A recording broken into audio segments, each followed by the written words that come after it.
Technology push and market pull are two ideas that affect innovation strategy, and we're going to take a look at how they affect that strategy. And so, why do we think this concept of technology push and market pull is significant? But basically, if you consider innovation types, they can be classified as either technology-driven or market-driven. And by classifying innovation opportunities like this, either technology-driven or market-driven, you can make it easier to develop appropriate strategies for how to get your innovation into the marketplace. So first, let's look at technology push. What do we mean by technology push? This is where research and development or some technology breakthrough actually drives the launch of a product. And so it's the technology that is interesting to customers in the marketplace and valuable to customers in the marketplace. And some examples of this are when way back in 1993, when the Apple Newton PDA was developed and was way ahead of its time, but it was a real good example of technology push. Pushed way out there, interesting technology. Maybe it wasn't as successful as it could have been, but it was pushed out into the marketplace. And also, now we see in a current example, the Samsung Galaxy with touchscreen technology in 2012 is really an example of a technology push that was pushed out in the marketplace and probably responding to some market need, but basically it was a push of technology. And so let's look at the other side of this, market pull. What do we mean by market pull? This is when the market demand for some solution to a problem or some solution to a need in the marketplace actually triggers the development of a new product. So there's pressure and interest and desire from the marketplace that is telling companies, we need to have something. And so one example of this is simply the miniaturization of digital cameras, making them smaller and easier to use, and photo editing software, where there was a real rush of people who are taking photos everywhere and processing them. And so the market really was telling companies that what we need is an easy way to handle all these digital photos. And so the market did respond to that. And so let's start with looking at a technology push approach and how that really plays out. First of all, in a technology push approach, you are focusing on technical issues and problems. And then what you do is trigger some kind of a search for technical and scientific knowledge in both within the firm, in your R&D function or the talent that you've got inside your company. And you also look at external sources. What is it that the body of knowledge, the body of scientific knowledge, the body of technical knowledge can show you and tell you about what that technology can do?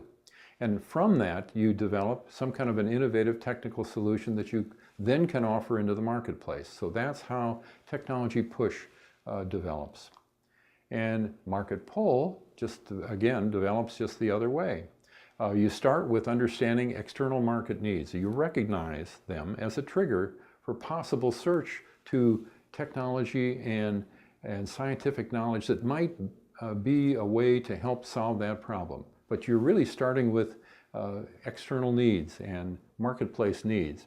And you analyze that for potential solutions, and you basically build an innovative offering for the marketplace. And so what you're doing is you're taking ideas from the marketplace, you're looking for technology solutions, and then responding to the marketplace, but responding with a technology solution or some innovative solution that really is directly responsive to the marketplace. And so when you think about linking technology, technology always plays a role in almost every innovation. And so you want to find ways that you can exploit the creative insight and talent that you have within your firm, and also what is available outside of your firm. What resources do you have that you can draw upon? And you want to recognize what type of research and unique expertise is necessary to make the problem solvable and feasible in the marketplace. And it works best when you can link both technology push and market pull in what we call technology and market linking. In this matrix that you see here, we have four quadrants, and you can see in the upper left-hand quadrant where you have a low ability to link technology to the product and I have a low ability to identify the need, you're not going to have a good venture idea. You're not going to have a good innovation. On the other hand, the lower right end is where you have a powerful technology and you have an applicable technology and you have a recognized market need. That's where you have a winner. And so you have a very strong venture potential in that area.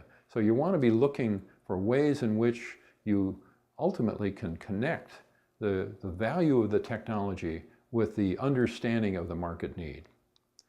And so we can look at how markets actually inform innovations. And so you start with in this two-step process, you can really start with a very simple technology application, and you can apply it to almost any customer and form a very simple prototypical solution approach.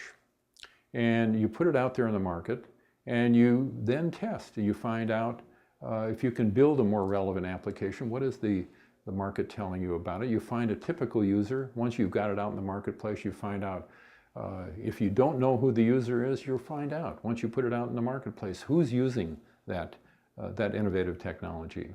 And from that, you can spawn additional applications. You can refine your product or your service, and you can achieve really a better understanding of what the need is out there. So the markets inform something that you're putting out there to test.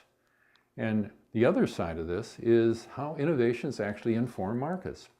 So this is kind of like a technology push. You're putting a technology out there in the marketplace and you're showing people in the marketplace how well something works.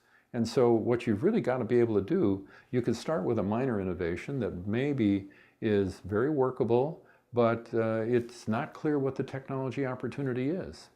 And so you start without a project champion, you put it out there in the marketplace, and you look at what the market response is, and you can validate that need with some research, and you test its feasibility, and if it really flies, then you assign a product champion, and you can then develop that product to really work in the marketplace.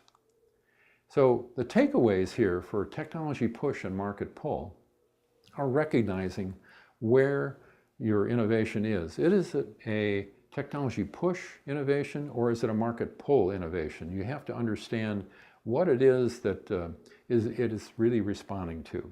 And where technology push and market pull are actually linked, you have a much greater impact and a much greater likelihood of success of any innovation. And ultimately, markets will inform innovation opportunities to make them acceptable and profitable. So markets are the ultimate determinant of the success of an innovation.